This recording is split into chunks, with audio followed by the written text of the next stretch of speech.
Introduction to My Orc Legend. A new world, new opportunities. Dwarves, Night Spirit. What is the meaning of my appearance as an orc in this world, dragon and magic, sword and blood?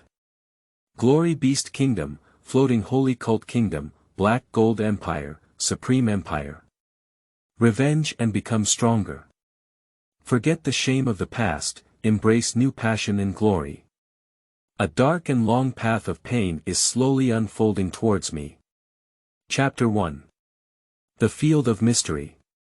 You are listening at novelfull.audio.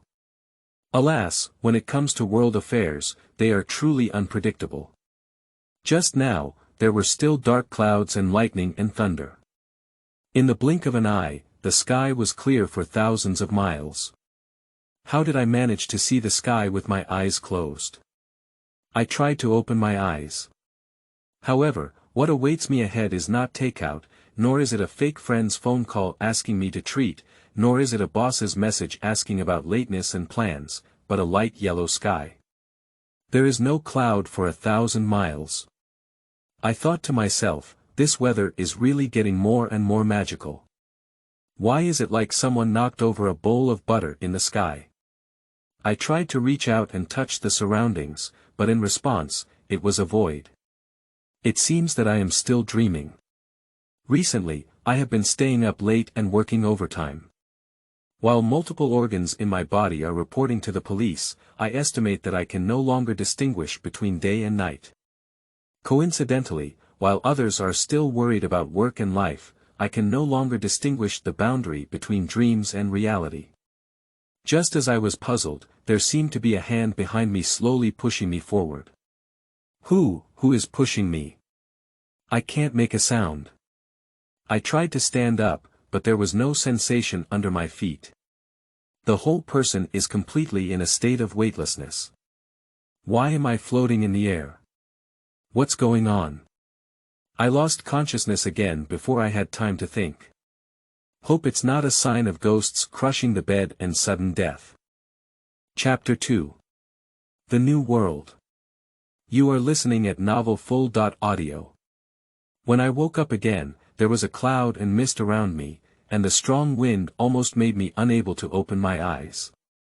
I looked around and was confused by the nearby scenery. Where is this? I'm playing with my phone, why in the air? I am still constantly falling. With a loud bang, I fell heavily onto a piece of sand. Ah, it hurts me so much. I covered my buttocks and spat out 2 mouthfuls of light yellow sand. All in front of me are stars. I tried to sit up slowly and looked around. What catches the eye is a yellow sandy land, with some red low mountains not far away. Where is this, desert, Gobi? Where is this? I was thrown into a desert. I poked my head and looked around, surrounded by some unnamed green plants with thorns. Looking up at the sky, there were only a few black animals flying past. Why don't I know any of the flora and fauna here? Have I been away from home for too long? Is anyone there? As soon as I finished speaking, a sharp knife landed in the middle of my legs. I was so scared that my hair stood on end and I kept retreating. I touched the handle of the sharp knife in front of me in great fear, as if there was still warmth on it. Before I could figure out what was going on, a hammer hit my back again, and the stone at the landing point was shattered into powder. I was stunned. What is this, a trap? Without much time to think, I quickly ran away from here with my hands and feet, and the sound coming from behind told me that there seemed to be a lot of things still falling. After slowly standing up and walking for a short while, avoiding weapon bombardment, I arrived near a red Gobi desert. After observing for a while, I realized that I really didn't know the road nearby, so I decided to find a high place to look around. After climbing a small hill, as I was looking around, I obviously ignored the sound of the sand behind me. Shwa, shwa. The sound of sand sliding from a high place is incessant. As I slowly turned my head, 2 huge pliers emerged from the dust, followed by a body covered in red shells. On the forehead of an unknown object, 4 eyes were staring fiercely at me. A huge crustacean appeared in front of me out of thin air, and I stood frozen in place in fear, unresponsive. What is this? What kind of thing is this? The huge red creature slowly crawled out of the soil, with 2 pliers clattering. I quickly mixed my hands and feet, got up, and ran towards the hard sand in the opposite direction. The hard-skinned creature kept rapidly approaching from behind, and a few times I could almost feel the wind from his pliers blowing on my spine, causing a chill. Is there anyone? Hey, come and help. I almost shouted at the top of my lungs. With the help of a nearby sandy corner, I bent down and slid into a crevice. The hard-skinned creature angrily pounded the surrounding rock walls with pliers, and I struggled to press my chest with trembling hands. My heart pounded so hard that I could hardly catch my breath. Under its continuous tapping, huge cracks appeared around the sand, and its huge size caused the entire rock wall to constantly shake as it moved forward. After about a few seconds, the landslide still occurred. We were both carried down the low mountain by the howling sand at the same time. What the hell is going on here? Accompanied by shouting and the sound of sand, gravel, and soil, both myself and the hard-skinned creature were swept into the air by the sand landslide. It was fiercely hit by a protruding rock behind me and flipped through the book garden www.zhaozuiyuan.com. The branches growing from the crevices on the cliff were constantly beating my body, and I kept trying to grab one of them. After several failed attempts, as I quickly fell, I saw a very sturdy dead tree with branches along the way slowing down my falling speed. Taking this opportunity, I grabbed it hard and stepped on a small branch of dead branches protruding from the rock wall, temporarily stabilizing my whole body on the rock wall. I, covered in cold sweat, grabbed a branch with my left hand and looked down in the direction of my right arm. Underneath the low mountain, unknown creatures had fallen about 4 to 5 meters away from me and were covered in bruises. Although the branches on the cliff provided cushioning for it, a sharp rock hit its head. Its entire body only had a few legs still twitching slightly, and green blood flowed all over the ground. Finally solved it, although I don't even know what happened.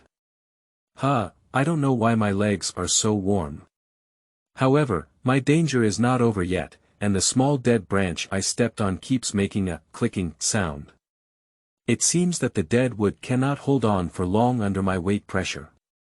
I carefully looked around and, at the critical moment of the branch breaking, I desperately jumped forward, cushioning the body of the scorpion.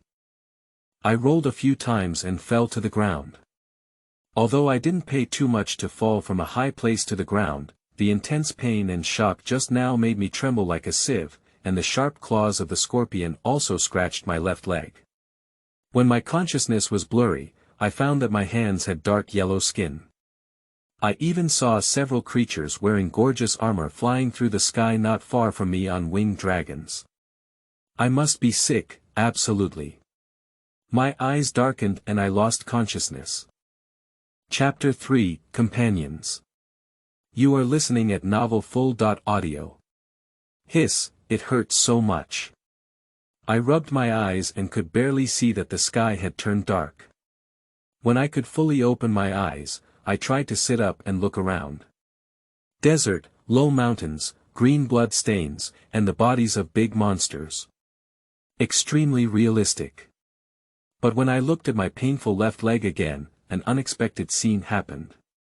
What I saw was not my injured leg, but an orc with dark red skin, brown eyes, and full leather armor.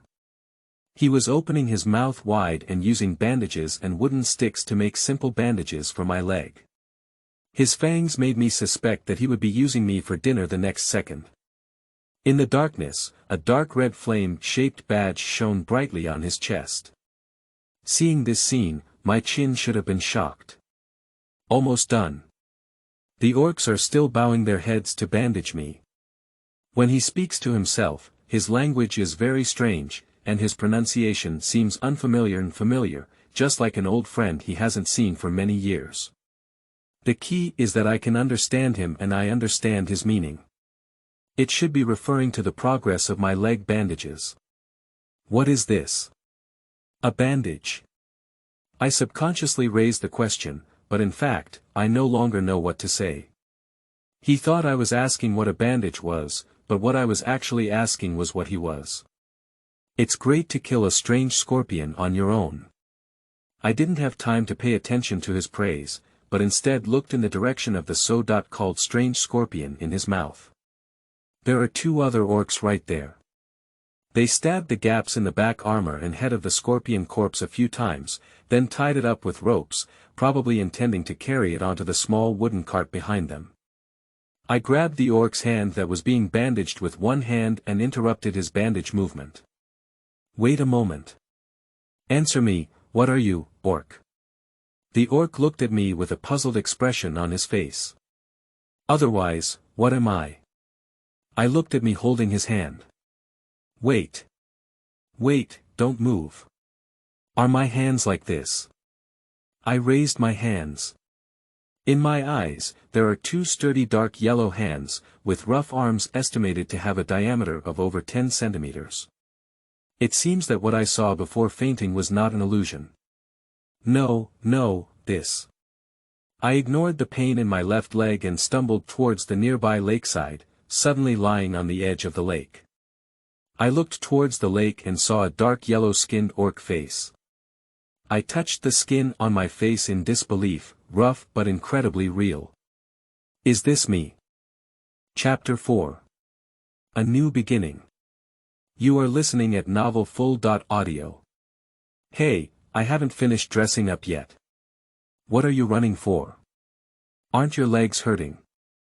The orc walked towards me and crouched beside me with concern, asking. I suddenly sat up and grabbed his face, pulling hard at the beard around the orc's chin. Hey, what are you doing? The red-faced orc felt pain and pushed me away. I pulled my face with my hand again, and the pain was very real. Where is this? I half sat on the ground and looked around, asking a question that many people would ask. This is Howling Canyon. Usually, we only come here when we have nothing to eat. Why are you here? What's your name? I don't seem to have seen you before. Me, who am I?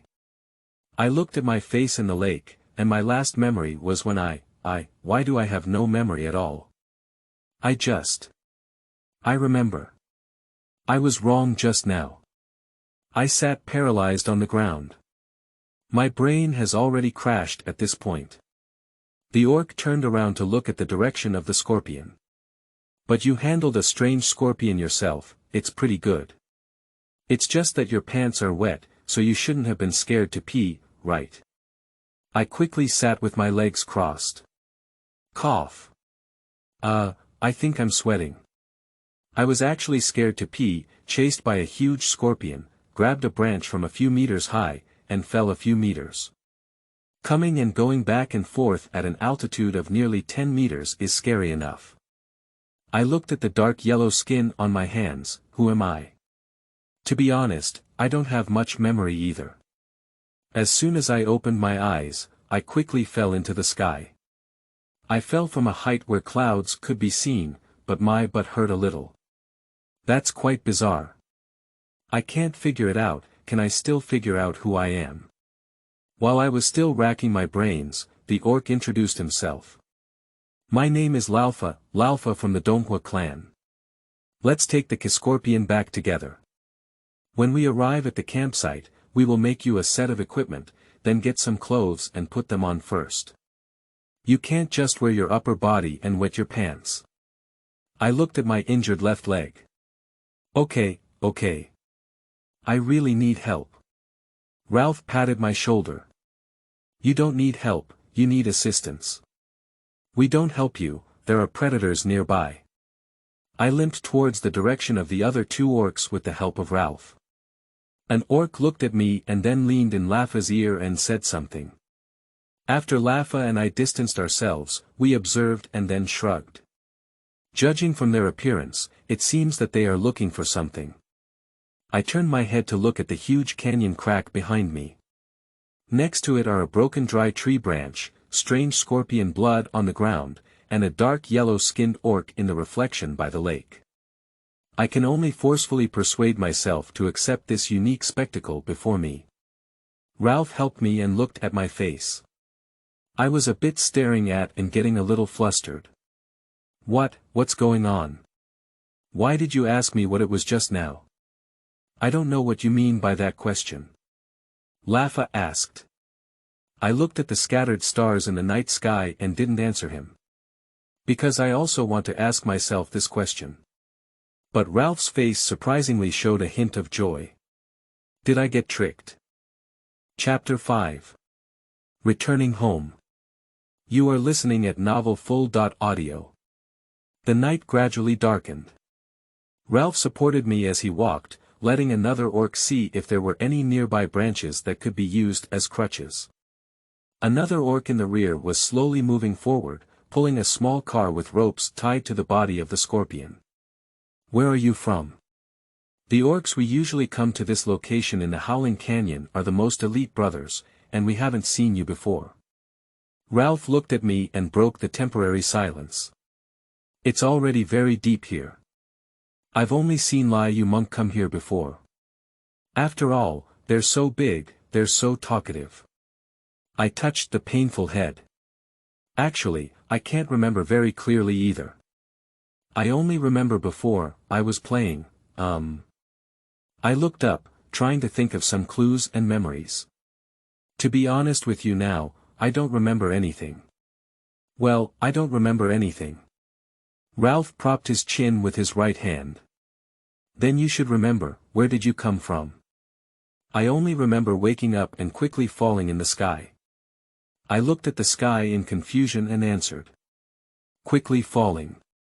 Great. Oh no, I mean, you can't remember which clan you belong to, can you? I'm even more confused. What is he happy about? Clan. What is that? Ralph muttered thoughtfully, falling in the sky, without a clan, or just a guy here. Suddenly, he forcefully pulled out my left hand, causing me to stumble and fall to the ground. Are you a homeless person? We saved a homeless person. Ralph pointed at me with both hands as if he had discovered a treasure. Ah! What is that thing? I sat on the ground and touched the back of my head. You don't have a family, you don't remember anything, and even survive here alone. Aren't you a wanderer? As Ralph's voice grew higher and more excited, it was directly proportional to my level of doubt. After careful consideration, I really don't remember anything. But I feel like this place is different from where I used to be. Am I really someone from around here? Or perhaps I just bumped my head and lost my memory. Ralph suddenly helped me up and patted the dust on my body. When we help you heal your wounds, you must join us, my fellow countrymen. The Beast Kingdom currently lacks combat power. I am even more puzzled. Join what country? Chapter 6. Solitary Rock. You are listening at Novel Full.audio. Can't you remember exactly who you are? I scratched my head. It should be considered true. I can't remember anything clearly. Ah. Wanderer, lose your memory. I finally found it. After finishing speaking, Ralph extended his hands to both sides and looked up at the sky like an angel embracing a moonlit night. Although I can't see his face, I'm sure he has a joyful expression on his face. No, you saved me. Of course I can join that country. But don't immerse yourself in the fantasies of some wanderer yet. Can you pull me up first? And why do you say you want to throw me to the ground?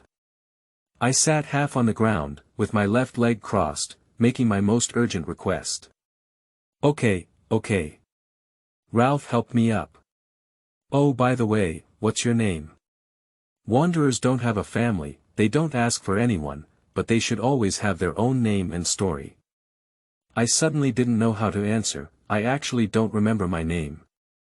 I looked at the desolate red gobi in the distance, and on the highest mountain, a sharp strange rock suddenly extended into the sky. My name is Gu Yen, yes, Gu Yen. Ralph nodded. Gu Yen, a nice name. It seems that you are indeed a guy who lives in this place. Our two brothers heard your movements from afar just now. Your movements are really impressive. I followed the direction of Ralph's fingers and saw stones covered in scorpion blood scattered all over the land there.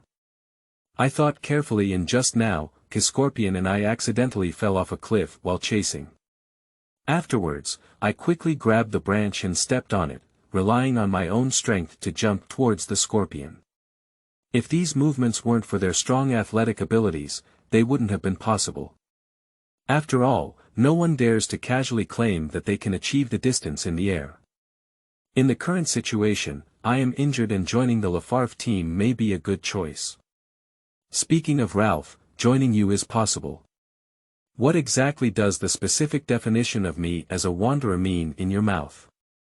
And I haven't left here for a long time, where are we going? I can't even remember what I was doing or who I am when I want to break my head. If I fall from the sky, then there must be some force that has taken me up. Ralph and his team not only showed no malice towards me, but also helped me who was injured. And from the reflection in the water just now, my appearance is very similar to theirs, although all three of them have teeth protruding from their lips, which I didn't notice on me. However, they have similar appearances, similar skin, and speak the same language. From this perspective, I should have a strong connection with them. Joining them is also a good choice. I was still thinking, and Ralph touched his two large fangs. Now we're on our way to the nearest campsite in the Beast Kingdom. Actually, a wanderer, how to put it, is just a guy who lives alone as an orc. Hey, it doesn't matter if you're a wanderer, anyway, I think you are. But now, without someone else's help, you can't survive in the Howling Canyon with an injured leg. You're good at it, and I don't know what's going on outside now. Maybe you were born near here, don't you have many friends and family? I looked around me and I didn't have much impression of anything except for the strange scorpion. I looked at the short knife on the orc's belt on the left. They're all gone, war has taken everything away. I casually made up a reason. Well, it's indeed war again. But the quickest way to end a war is through war, isn't it? So we need orcs like you who react quickly and have good skills. Of course, I can also explain it to him. Ralph pinched his nose bridge. I don't know what's going on, but I feel like this action is a sign of extreme nervousness. But I didn't show it, orcs have short hands. What's up with him?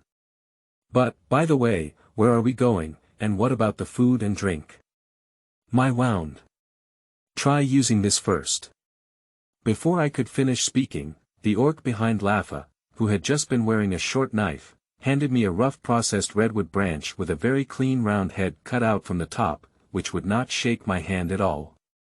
I tried using it as a crutch and took a few steps, feeling pretty good. Subsequently, I shook hands with the orc holding a short knife and the other orc as a gesture of gratitude. Chapter 7. Beast Country Campsite. You are listening at novelfull.audio. I can clearly see Ralph's enthusiasm for me. I don't know if he is interested in my skills or if there are any other reasons. However, I don't even know who I am. In this case, is it considered amnesia? He introduced me to the environment here and his familiarity with nearby roads all the way, almost to the point where I was amazed. For example, war brought many bones, and they marked deep and dangerous caves with a few white skulls. Several wall bones were inserted into the ground to mark the territory range, which not only warned the intruders and predatory animals, but also confused the scent left by Ralph and his companions. As the sky gradually darkened, we finally managed to walk out of the Howling Canyon under the leadership of Ralph. Accompanied by the pain in my legs that I felt embarrassed to say, we walked through 4 crossroads that I couldn't even understand, and also through 2 natural caves in the Gobi. Finally, we arrived at the closest exit to the Howling Canyon, which is the Beast Country Howling Canyon camp in the mouth of Lafa. As the red rock beaches on both sides of the Gobi Desert gradually dwindled until they disappeared, I almost stared at everything in front of me. Ralph waved his hand and cleared away a large number of plant stems and leaves, saying, "Welcome to your new home, Lonely Rock. Your service is needed here until you completely restore your memory." After Kalfa finished his introduction, I finally saw everything in front of me. There was a white bone gate in the middle of the blue-gray high walls on both sides. Ralph had his hands on his hips and his face was full of pride. And the two orcs began to pull the cart containing the body of the strange scorpion forward.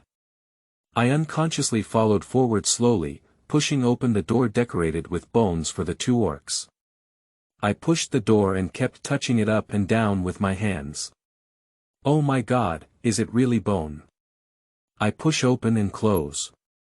Lalfa, this is too flashy. It opens and closes, won't it get bad in the rain or snow? Hey, are you still opening the door or not? I turned my head and saw the two orcs who had just pushed the small wooden cart, one with their hands on their hips and the other still working hard to push the cart, but both orcs were looking at me with a helpless expression on their faces. Ralph quickly pushed open the door and turned my head towards the direction inside the camp. This place has been under construction for several months now. I look inside. The first one to bear the brunt is the earth-black stone house in the middle of the camp, with a gray-black hard exterior. From the open door, one can glimpse the walls inside the door filled with various weapons. Under the yellow tent connected to the wall on its right side, several red-skinned orcs are continuously hammering dark gray unfinished weapons in front of two anvils. The raging flames in the furnace behind were roaring, combined with the sound of ding-ding, tapping, greatly enhancing the atmosphere. On the large open space in front of the tent, many dark yellow-skinned orcs were constantly practicing chopping techniques with wooden swords and knives. I reached out my hand and arm to take a look. From our skin color, they and I should be a type of orc. But when I touched my lips, I didn't have the characteristic of having teeth turned outward. After all, I see that they all have this characteristic, including the three orcs of Ralph. It's quite strange if I don't have it. At the entrance of the purple cottage on the right, slightly away from the main gate, several horned and dressed orcs were discussing something in front of a large pot. Unlike Ralph and the others, the skin color of these longhorned orcs appears lighter, and their exposed skin is covered with pure white fur. There are two brown corners on both sides of the head. Compared to Ralph and the others, they have thinner fingers and smaller heads. They were completely out of place with the style of the other orcs in the camp. On the left rear, in a small white bone pavilion with orc characteristics, there are several orcs covered in fur all around a table. Although I don't remember the style of orcs before, a small pavilion made entirely of bones can be considered a kind of unique and ingenious expression. Their fur is thicker and darker than the long-horned orc they just had. It is mostly gray, black, and dark blue. Bend the hind legs slightly and tilt forward. I lifted my uninjured leg and looked at it. My knee was bent backwards, while theirs was forward. Their physique is more robust and symmetrical compared to Lafa, and they are stronger than the long-horned orcs just now. Sharp 2 rows of teeth, sharp claws, and even stronger explosive power. Sharp ears and a black-gray nose. They look very much like some kind of animal in my impression. But maybe it's because of amnesia, maybe it's because they're wearing leather armor, and I can't say what that animal is called. They each held several weapons, looked down at a map, pointed, studying and discussing with each other. Just as I was about to move forward, I bumped into something furry. I covered my nose, lifted my head, and couldn't believe my eyes. Chapter 8. Integrating into a new environment. You are listening at novelfull.audio. I looked up and saw an orc standing in front of me, about 1 head taller than Ralph. When I observed in the lake near the low mountains of Howling Canyon and walked past the bodies of strange scorpions, I could clearly feel that I belonged to a very tall orc, at least nearly 2 meters tall, compared to the other two orcs. However, Ralph was even half a head taller than me. But the pointed snout orc in front of him was even taller and more majestic than Ralph. The orc in front of me has a long and pointed face, a long and pointed kiss, upright ears, and slightly trembling beards on both sides of the nose. The exposed skin, including the tail, is covered with dark blue hair, fluffy but not curly. On his right shoulder, he is equipped with a black-based, blue-patterned skull shoulder armor, inlaid with several dark red stones.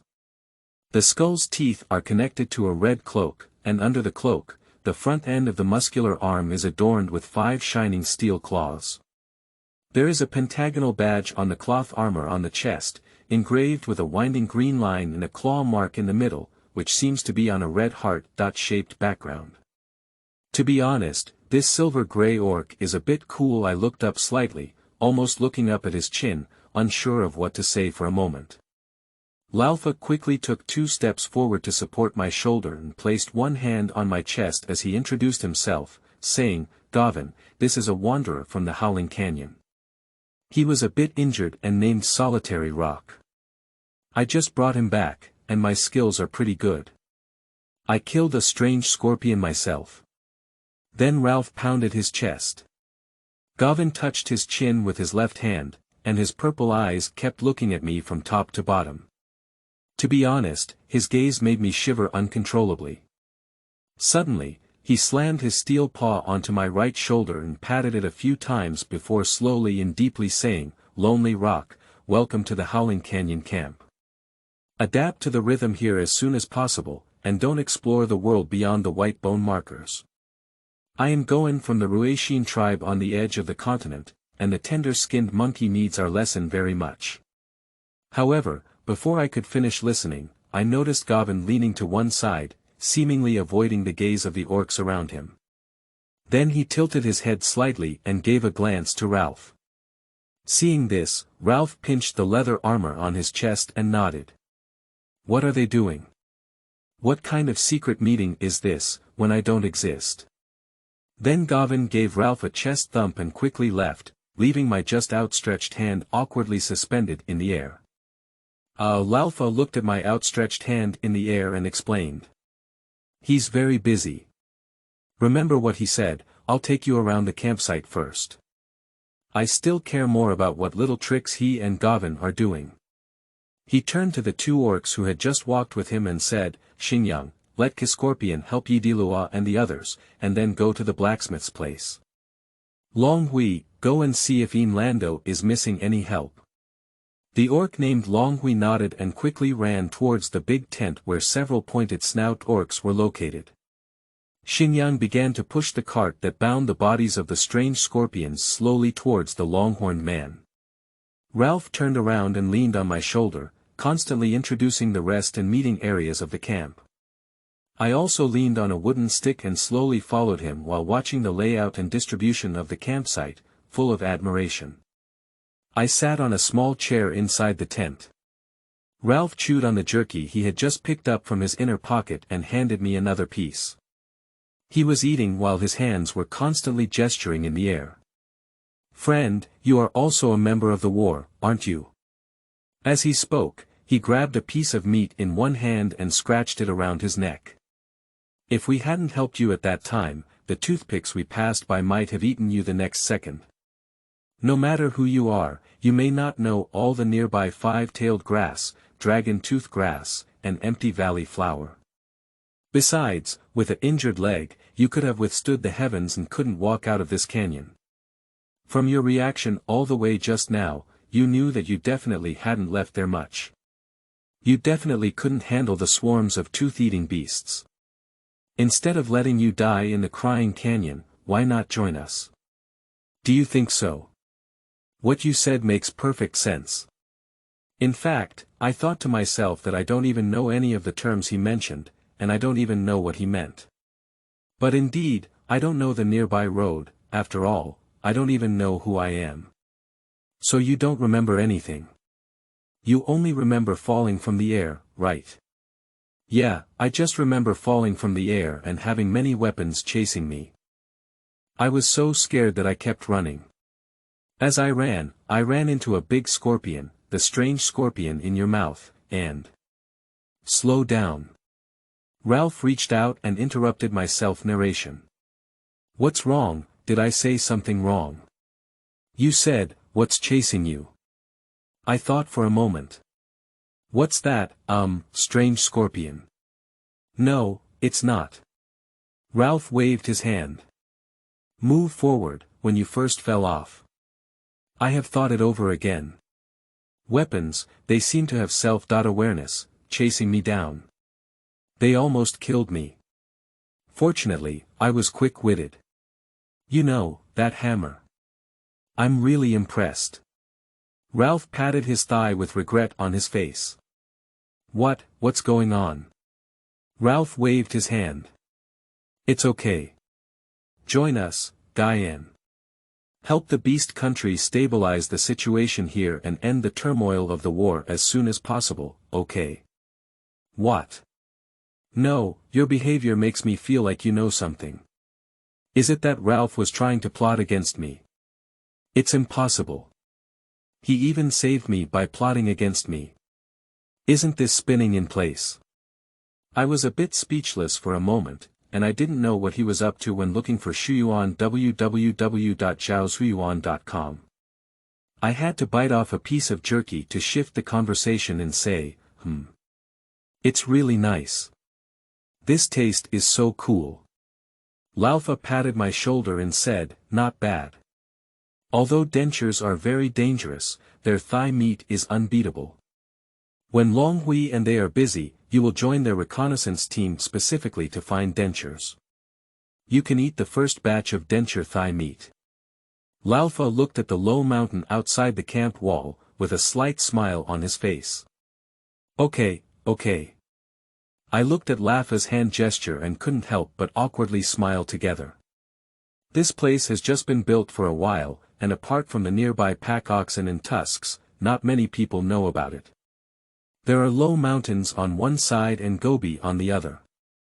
Although it is located at the intersection of three countries, it is a bit dangerous. At least there is a small river nearby, and we can be self-sufficient in all our food and drink. There are definitely no malicious people coming here on a regular basis. I stood up with a wooden stick and looked around. The campsite surrounded by the Gobi and low mountains was incredibly safe. There are only a few pack oxen resting on the distant yellow sand plain. Rivers provide water sources for nearby residents and also ensure the richness and diversity of nearby biological populations. In that case, I think the orcs with gray and blue fur just now were probably studying hunting matters. The terrain of the entire campsite and the direction of the surrounding trees convey the impression that this place is easy to defend but difficult to attack to everyone present. Do you have any denominations of faith? I have some doubts and don't understand. What do you believe? I don't believe anyone, I believe in myself. Ralph slapped his face directly, appearing very speechless. This old boy definitely has something hidden from me. Chapter 9. In-Depth Understanding. You are listening at novelfull.audio. I looked around the bone gate. Although this is a campsite built in a canyon, the walls are made of blue-gray stones, which are out of place with the surrounding red Gobi shoals and yellow sandy areas, and also in sharp contrast to the dark red low mountain group not far away. Just as I was about to ask Ralph and his team where the materials came from, a very loud voice came from behind our tent. Yidilua has always looked down on us. He wouldn't think we looked up to them, would he? Without them, we could do it. There's always a way to deal with this mineral. The sound was like a bell, and as soon as the words fell, it was like the sound of something falling into the hand. I turned my head to look in the direction of the loud sound, and Lafa also walked out of the tent and made a hissing gesture towards me.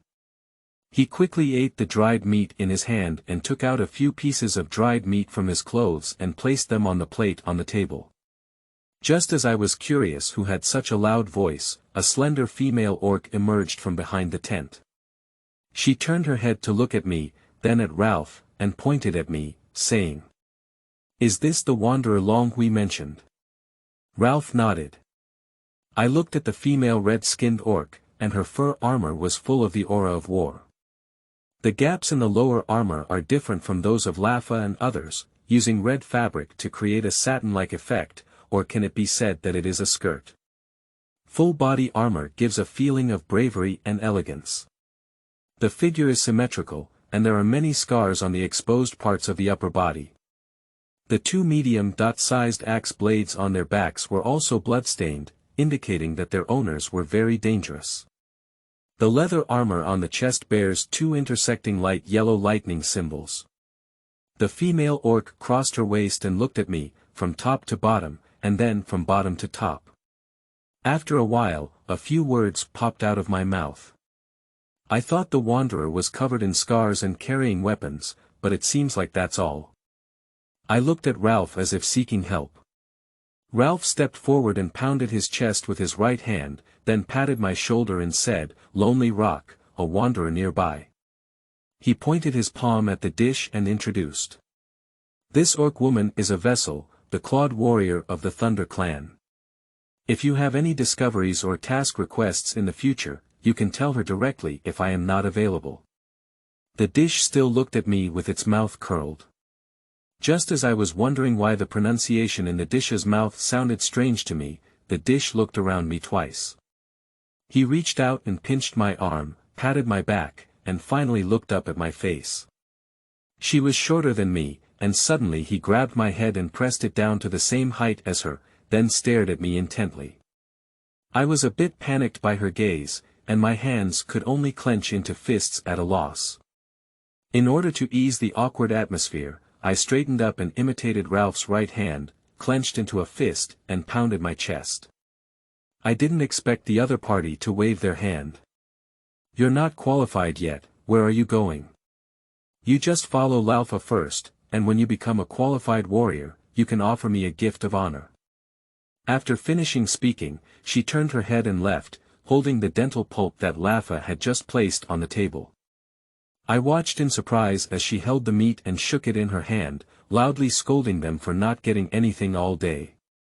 I pointed to her back and asked Ralph, "When did she get it?" Ralph shrugged helplessly. If I knew, would the meat still be in her hands? After seeing that there were no orcs around, Ralph pulled me back to the tent. The other party explained. The gesture I made earlier was a salute and return gesture from the soldiers of the Beast Kingdom. Strictly speaking, you are not a member of the Beast Kingdom yet. Do you not have a clan emblem on your body? I nodded. I'm not even sure what a clan is for now. Ralph continued, "Of course, you can explain that you are a wanderer. Although I didn't have to bring you into the camp just because you were a wanderer." I looked at Ralph in front of me, holding his chin in one hand. He looked like he knew something but didn't say anything. It seemed like I had seen a guy with a big question mark on his face. But I really can't remember who it is. Of course, if you want to live as an orc alone in this world, it's impossible to persist in times of war. If there's anything you don't understand in the future, you can ask me. The guy with horns just now was Udilio, and they love all kinds of knowledge. If there's any strange knowledge you don't understand, just ask them. Or if you have any new discoveries or materials in magic, they are very interested, and I think you should have a good conversation with them. Why, I just came here. Are they interested in me? Isn't it any body research or medical experiments? I don't know, it shouldn't be too late. We still need to verify. What exactly is he talking about? Continuing with the introduction, including Gavin who just met you and those hairy friends with sharp teeth, they are Silverlando.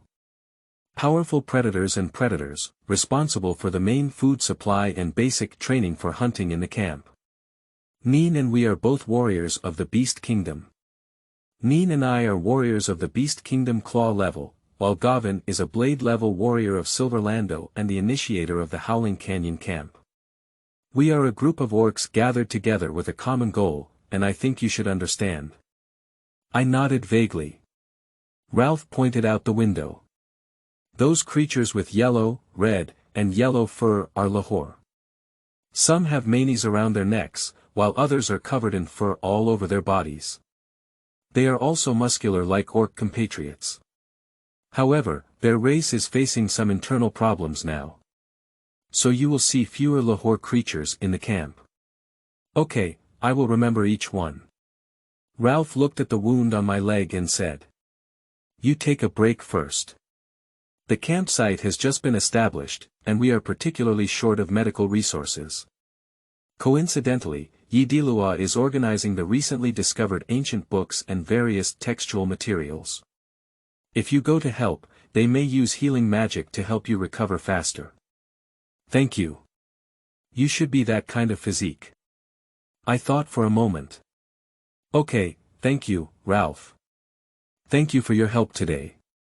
Ralph politely pounded my chest and left the tent. I looked at his posture just now and imitated it twice against the pillar in the empty tent. I am filled with gratitude in my heart. Perhaps Ralph really sees me as a warrior of the Beast Kingdom. But he said a lot of things that were shrouded in mist, and I didn't fully understand. I leaned on my cane and slowly walked towards Yatairo's purple tent. The orcs around me saw that I didn't have a similar badge on my body, and I was only wearing a pair of pants. They all looked at me strangely, and even started discussing. Especially the Lahore people nearby have a more intense reaction. I don't really care.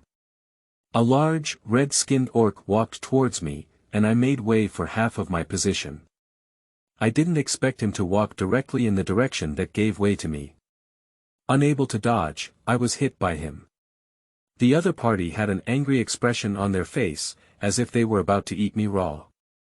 I patted the soil on my body and silently hid to the side. The other party seemed to have one, applauding and looking at me with a mocking expression on their face. The orcs beside me booed and even gestured to me when they saw this reaction. Actually, I can't understand what they mean by comparing. Finally, I briskly walked to Yi Di Luo's purple tent and lifted the golden vine-decorated door curtain at the entrance.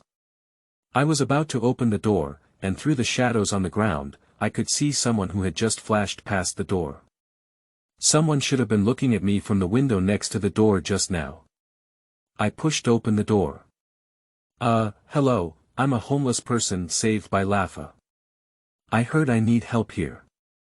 As soon as the words fell, several people with sharp corners on their heads turned around. When their faces appeared in front of me, I realized that the clothes they were wearing looked more exquisite than those of me and Ralph. Compared to other parts of the body, there is not much hair on the face, and the skin is much more delicate than me and Lafa. Their appearance is like the people on several dragons in the sky before I fainted while fighting scorpions, except for their pointed ears and two straight pointed horns on their heads, as well as the white hair on their bodies. Led by Yi Di Luo, he lifted his head from a pile of scrolled books and looked at me, pointing to several orcs in the distance who were crafting weapons. Go for the essential clothes, put them on, and then come over. Then he turned around and continued to wear glasses, saying something I didn't understand with a few Yidilluo. I walked out of Yatairo's tent and came to several orcs dressed like blacksmiths on the right side of the camp. Xinyang is currently chatting with them. Seeing me walking, Xinyang took out a gray leather armor from the box next to him and threw it to me. Welcome to join, Gaian. Work hard not to disappoint Lafa and us.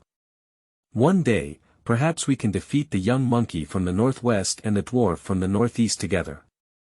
I nodded and put on my leather armor. What are dwarves, tender-skinned monkeys? The tender-skinned monkeys are the humans of our country. Our camp is very dangerous because the dragon and tender-skinned monkeys' power of the country is taking advantage of our country's division and constantly expanding its territory. Now, the vicinity of our territory is patrolled by tender-skinned monkeys riding dragons.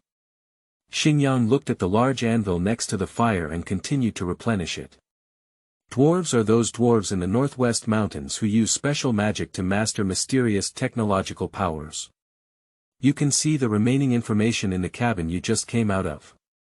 After speaking, Xinyang glanced at the direction of Yidilluo's tent, as if there was something he wanted to say. After careful consideration, I realized that after killing the scorpion, it was not my illusion that I had fainted when I saw the guy riding a dragon in the air. The tender-skinned monkey in their mouth is the one teaching Chinese people, so what I see should be it. As for the dwarf, I can only go to Yadilio's tent to try my luck and see if I can find anything from the bookshelf that I accidentally glanced at just now. At this moment, Xingyang looked at the iron sword being polished by another white-bearded blacksmith orc in the room. It seemed that Xingyang and his team had informed the blacksmith of my entire situation in advance, and I happened to lack a suitable weapon. I reached out my hand and shook hands with Xingyang. At this moment, the older-looking white-bearded orc in the blacksmith's shop stopped his work and walked over to look at me, saying, "You must be Lonely Rock, right? Just now Xingyang said you're a new wanderer. I haven't seen a wanderer in some days, so you can try this iron sword next door to see if it fits well. You can't always rely on little intelligence, can you?" The old orc had a hint of contempt on his face, as if he had not fully recognized my abilities in killing the strange scorpion by relying on terrain. I thought to myself, what kind of cleverness? I was the one who killed me with no last resort. With some of my own thoughts, I picked up my iron sword and swung it a few times. But to be honest, without any reference points, it's also difficult to judge the texture. The old orc saw my intention and pointed to the other side of the blacksmith shop. "Go take a look at the empty space behind the torch at the corner of the blacksmith's shop, where you can reach out your hand." Sure enough, I walked to the open space behind the corner of the blacksmith's small stone house. There are several wooden stakes and wooden fake orcs placed here. I went to Shuyuan www.zhaoshuyuan.com and stabbed the dummy several times. This sword is neither long nor short, with a long handle that is very suitable for both hands to grip. There is also a small spike behind the tip of the sword, which is very suitable for me. After practicing for more than 10 minutes, I can feel that I should have been very good at using sword weapons before, but I have no memory of using swords. It seems that I must have lost my memory because of something that happened. Perhaps you appreciate my swordsmanship or mock my skills. The old orc touched his gray beard and looked at me with a smile on his face. In an instant, I had a splitting headache, and the pain forced me to close my eyes. In a daze, I seemed to see a dark yellow-skinned orc running and jumping between the red rock walls, with a huge figure chasing behind him. The old orc heard the sound of the sword falling to the ground and came over to look at me. "Are you okay?" Suddenly, the pain disappeared again, and my consciousness gradually returned to normal. Surrounded by the Howling Canyon campsite in the evening, everything was calm. Perhaps I'm too tired, I should just take a break. I picked up the sword on the ground. The sound of thunder echoed in the distance, with scattered clouds mixed with yellow lightning. It's really rare, this kind of weather. The old orc looked into the distance and sighed. I also looked at the black clouds in the distance. This kind of weather is very bad, very bad. I really dislike this kind of weather. I looked at the thoughtful old orc as if he wanted to say something, but when I looked at him, I didn't say anything. Subsequently, I put my sword into its sheath and put it on the buckle of my leather belt. I thanked the old orc and, without hesitation, quickly walked towards Yadilio's purple tent. Chapter 10, Still Preliminary Understanding. You are listening at novelfull.audio. I walked into Yatiro's purple tent, but it was just what I thought it was. When I walked into it, I realized that the small house made of blue rocks looked stable and elegant wrapped in blue-purple ribbons. From the appearance, it looks very similar to a tent, but it is more sturdy and luxurious, although I think so much silk is a bit wasteful. I walked inside and looked around, where a large number of books were neatly arranged on 2 rows of bookshelves. The first bookshelf was as messy as if it had been looted, with books and paper scattered all over the floor. There are some tableware and sealed purple storage utensils near the window. "Hey, when are you going to stand there? Didn't Ralph say you're here to help?" In front of me was a skinny, long-horned man with only 2/3 of my body size, holding his hands on his chest and continuously tapping his feet on the floor. The clattering sound of his hooves was very piercing. I quickly walked up to him with a wooden stick, picked up a few scattered pieces of paper on the ground, stacked them into a stack, and poked them together. After flattening a few sheets of paper, I couldn't help but look down at the text on the paper. At first, I couldn't understand these round fonts, but a few seconds later, as I looked at the paper, my headache struck again and I closed my eyes in pain. When I opened my eyes again, I almost instantly understood the entire content of this piece of paper. This is also amazing. On the paper, it is recorded that the continent I am currently on is called Dito's continent. Sporadic lakes extend along rivers to the sea, while dividing 4 continents. The Orc country, also known as the Beast country in the mouth of Ralph, is marked in red font in the middle continent. The main color of the land on the paper is yellow-brown, mixed with some red and green. The red may be red rock, such as the red low mountain in the Crying Canyon just now. Green should be vegetation. Contrary to red and green, there are only a few scattered shades of purple and black within the entire Beast Kingdom, and I don't know what these 2 colors represent. There are also some cyan and blue colors distributed on the edges of the country, which may be some kind of resource because these 2 colors each have an asterisk. The disharmony lies in several dotted lines dividing the entire Beast Kingdom into 4 small pieces from the center. I haven't had a chance to figure out the meaning represented by all the color distributions on the map yet. Yidilua, who was standing just now, was sitting on a large backrest compared to them, and a book was thrown over and smashed against my side. What are you doing? Why don't you bring it over and ask me to come over? I am very angry. But on second thought, I'm a newcomer and it's quite normal for me to be bullied by an old hand. Don't waste time on self-blame and anger, it's better to use this time to improve your learning ability and knowledge reserves. I quickly picked up a few pieces of paper and a few books on the table around me and walked towards Yidilua, who was making a sound by the fireplace in the corner. Yidilua looked at where I had just stood, then at me, and I also looked at him. What are you looking at me for? It wasn't a book that was thrown over just now. I couldn't help but grit my teeth in anger as I looked at Yidilua in front of me with a towering appearance. I almost have to endure the pain in my legs to help organize books. But when I heard Lafa's tone, Yatiro should know magic or some other means that could help me recover quickly, so I had to rely on a cane to pick up the book as quickly as possible. I looked at Yidiluo. How do I address you? Yidiluo glanced at me with a slanted gaze. Chongshan. You are what Xingyang called a wanderer, right? If you want to restore magic, you can first tidy up the books and papers over there. I couldn't help feeling a little uncomfortable as I looked at his serious, almost iron-faced face. Put on some airs, cut.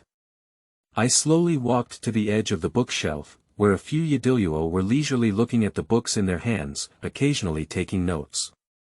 Obviously, they didn't even have the interest to take a glance at me. I picked up several books on the ground and sorted out the scattered papers one by one. I don't know how long it has been, and the night is already deep. I see that Yidilua still doesn't have the intention to rest, but my task has been completed. So, leaning on a cane, I stand on the side waiting for them. In the whole room, my body shape compared to them is like a pillar, very out of place.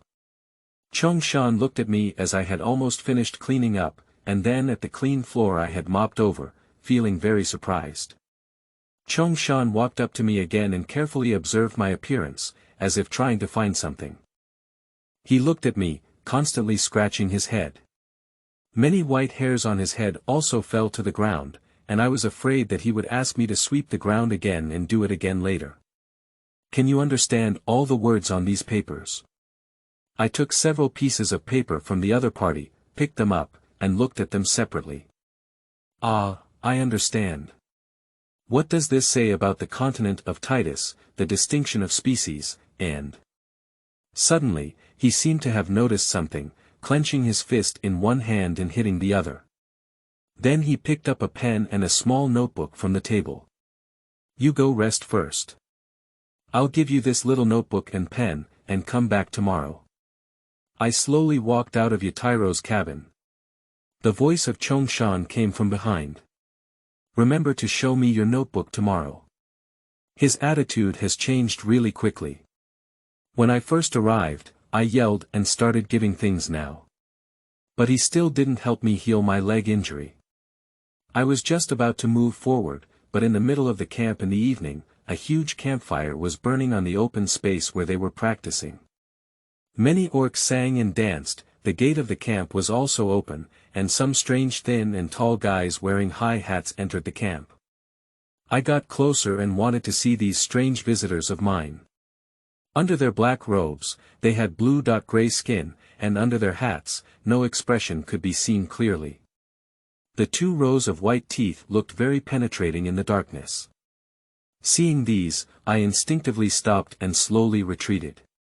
At this moment, a guy pressed his hand against my back. Xingyang shook my shoulder. "Hey, take it easy.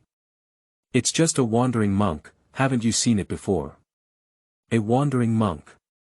Yes, they can convey information, sing, write poetry, and play the piano.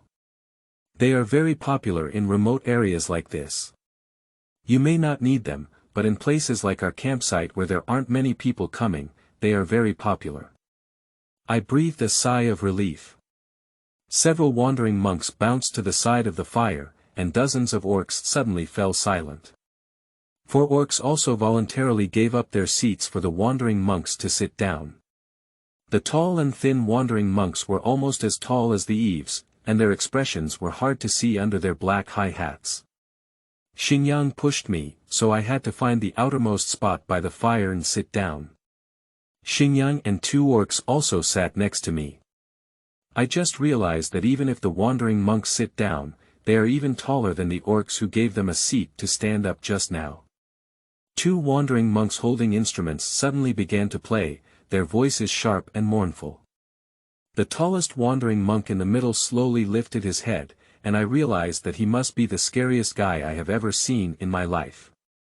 He has no eyelids or lips, and his nose is filled with 2 cavities. His huge eyes are almost filled with grayish-white, and his 2 small black eyeballs are particularly eerie in front of the flames.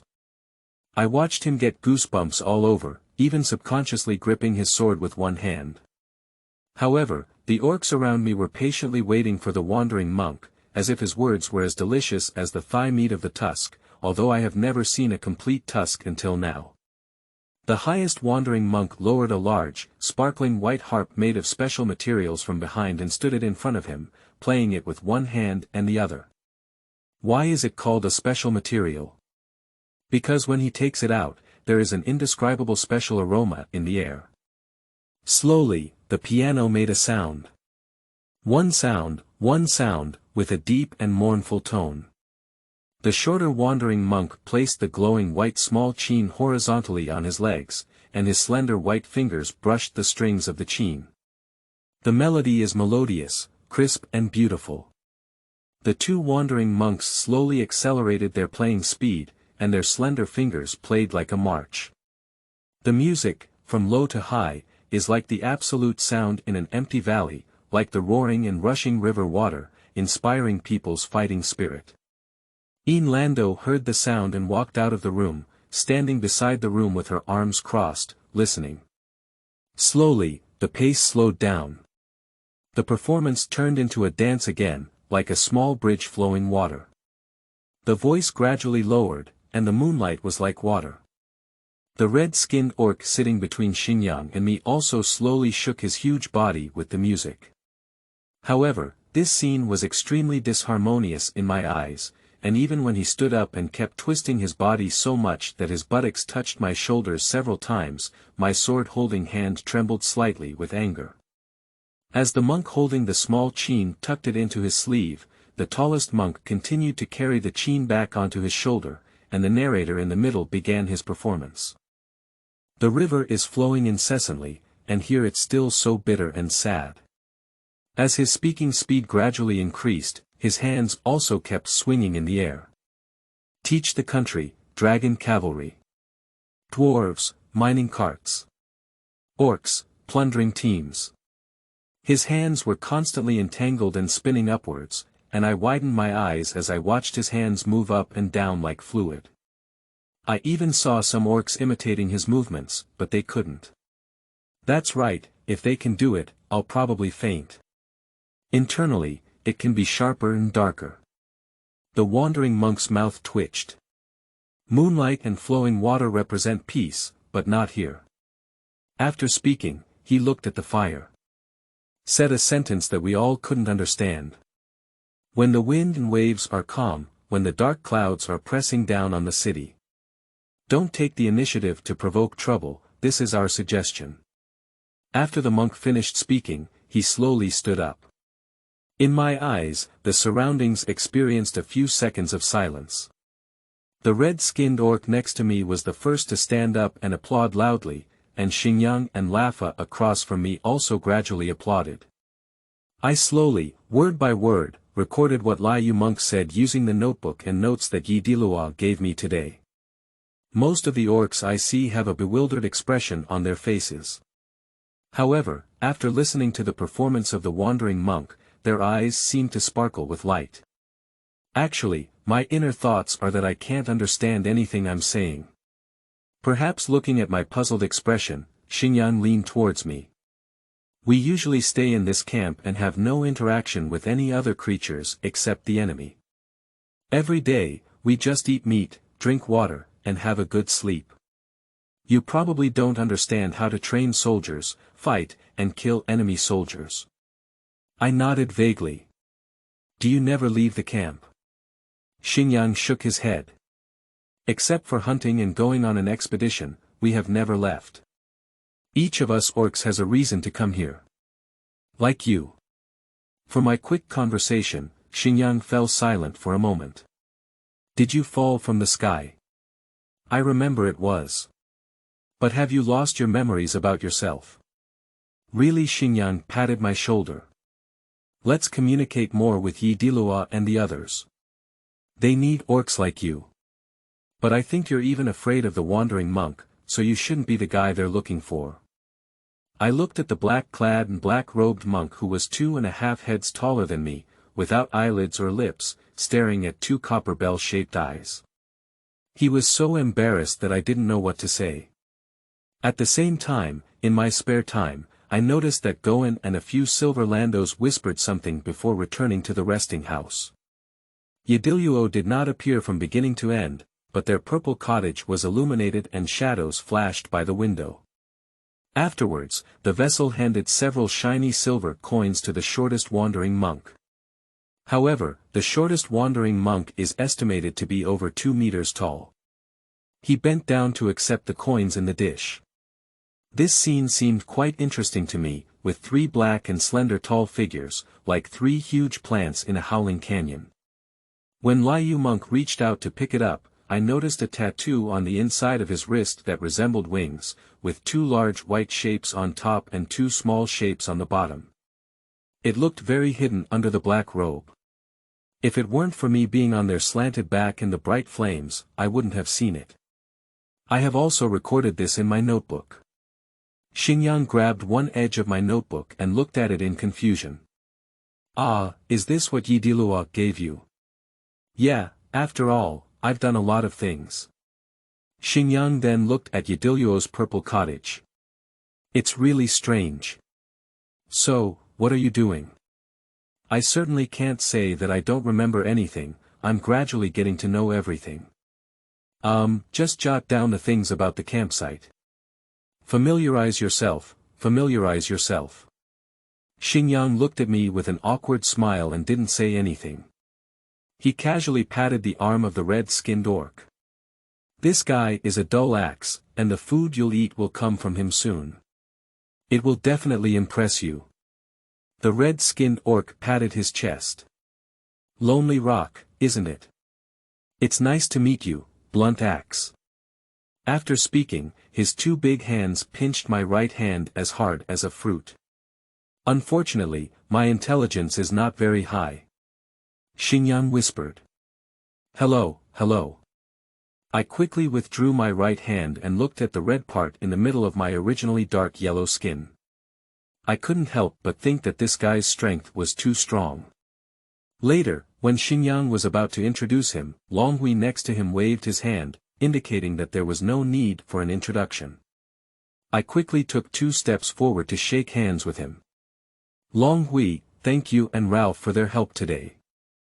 Thank you so much. Long Hui waved his hand again. In the future, just tell me about your wandering wilderness skills and casting skills. I looked puzzled and didn't even understand what he was saying. But I still nodded. Subsequently, the wandering monk looked down and chatted with the vessel and Lafa for a few words before jumping out of the camp. After locking the door, Lafa and his dishes left the fire. After the door was locked, amidst the cheers of Xingyang and his companions, the blunt axe and Long Hui, a few orcs, carried a huge six-legged beast at some point. The four white fangs protruding upwards from the chin appear very abnormal. The head and body are connected by a slender neck, with two strong predatory feet and four muscular walking feet. Instantly caught my attention. The orcs quickly approached the fire without hesitation. Later, Gavin and a few silver landos walked over under the leadership of Ralph, who loudly introduced them. This is the support teeth brought by Goen, Dodge, and Lon Han. Thank you to the Dark Blade clan for their efforts. Each orc pounded their chest with their hands and made a gesture of honor in response. Gavin and the others extended their claws into the air, roaring angrily. Defeat the country of education. Defeat these young monkeys and dwarves. The orcs on site also roared loudly, repeating Gavin's words just now. I don't have any special feelings. At this moment, I felt someone staring at me, but when I turned around, I didn't notice any abnormality with any orcs. I scratched my head. At this moment, Ralph walked out from behind me. Is the orc who has been staring at me all the time Ralph? What's wrong, what are you looking for? I awkwardly rubbed my hands. It's okay, I just arrived and haven't quite adapted yet. I am also very curious. Every time someone stares at me, I feel hairy all over and my back feels cold. Maybe I'm really a wanderer, this reaction, this agility, no one left. Ralph patted my shoulder and walked to a simple wooden platform next to the fire amidst the cheers of the orcs on both sides. Gavin made way for it. Ralph cleared his throat. Brave in battle, fearless of death. Defend our territory and fight bravely against enemies. Pain and suffering will only keep us moving forward on the road of glory. In the name of our ancestors, let our anger burn down all enemies. Most orcs vigorously wield their weapons with passion and enthusiasm. The blunt axe also roared loudly, holding a thigh in its hand. This guy actually started a small stove for himself. That's right, he cooks. Long Hui hugged his arm without any reaction. Xingyang kept applauding and turned his head to look at me. New arrivals, you must remember this sentence in the future. After all, until you retrieve your memories, you were all a member of the Beast Kingdom. At the very least, you are a member of the Howling Canyon Camp. Then he pounded his chest with the inside of his fist. Oh, who knows when. I suddenly realized that Xingyang, like Laofa, also admitted that I was a legitimate soldier from the Beast Kingdom. After all, he saluted me. They seemed to be different from the orcs in other campsites. The orcs began to come forward and share their roasted dentures, each holding their own portion and placing it on the table next to the fire to feast on. I also pulled off a large piece of meat and slowly sat down in a corner at the very edge. To be honest, I have a strange feeling when I see them tearing meat with their hands. How to say, let your appetite open up. I slowly chewed on the dental pulp in my hand. It's strange that although the taste is good for some reason, I always feel like something is missing, bland and tasteless. I broke 2 pieces of meat from other prey from the table over there in Lafa, and it was still the same. The taste was very bland. I had to take a few bites and leave. Eating and eating, Long Hui and another orc started arguing with each other, and the argument even turned into a wrestling. Soon, more than 10 orcs gathered around to watch the excitement, shouting the slogan, Glory Duel. It's really a beast country style. I carefully thought about my experience today, encountering attacks. At this moment, Lafa walked over and shook the thigh meat he had given me. I signaled that I had eaten enough, and Lafa squatted down and sat on the ground next to me. How about it, Guyan? The campsite is much better than your wild mountains and ridges, isn't it? I nodded sincerely, although I had never experienced the feeling of surviving in the wilderness. Ralph looked at everyone with a slight smile on his lips. But then the corners of his mouth drooped, his eyebrows furrowed, and a slight sadness appeared on his face. I noticed something and asked Ralph. Is there anything wrong? Ralph opened the small pot he had with him. After opening it, I smelled a slightly pungent odor, which was clearly coming from the dark red liquid in the Lafa teapot. Ralph took a small sip and asked. Do you know that war has been going on for decades? Dozens of what? Dozens of records. Ralph took another sip and looked in the other direction. That's 2 female orcs dancing strange dances by the fire. I don't know where I got a beast skin drum from and kept hitting it hard. Some of the orcs next to them laughed, some lay on the ground, and some looked up at the night sky. Ralph continued, 40 years, 560 months, over 14,000 days, an endless war. I quickly took out the pen and notebook that Yidilua had given me, and quickly recorded what Lafa said. Ralph looked up at the sky. If the war doesn't end yet, we won't have a day safe. I looked up at Ralph, and there were a few tears in the corner of his eye. Ralph, are you okay? Lafa didn't turn his head and lay on the ground, asking a very strange question. Guyan, do you think there is a victorious side to war? After speaking, he took another big gulp of red liquid and went to Shuyuan www.zhaoshuyuan.com. I held my chin and thought for a moment. Yes, I think so. I quickly answered this question without hesitation. The dominant side can win victories, resources, and even honors. Massacre, plunder, and so on. You can do whatever you want to win, right? The losing side in front of the winner is like prey. No, Ralph said firmly. There is no winner, war will never have a winner.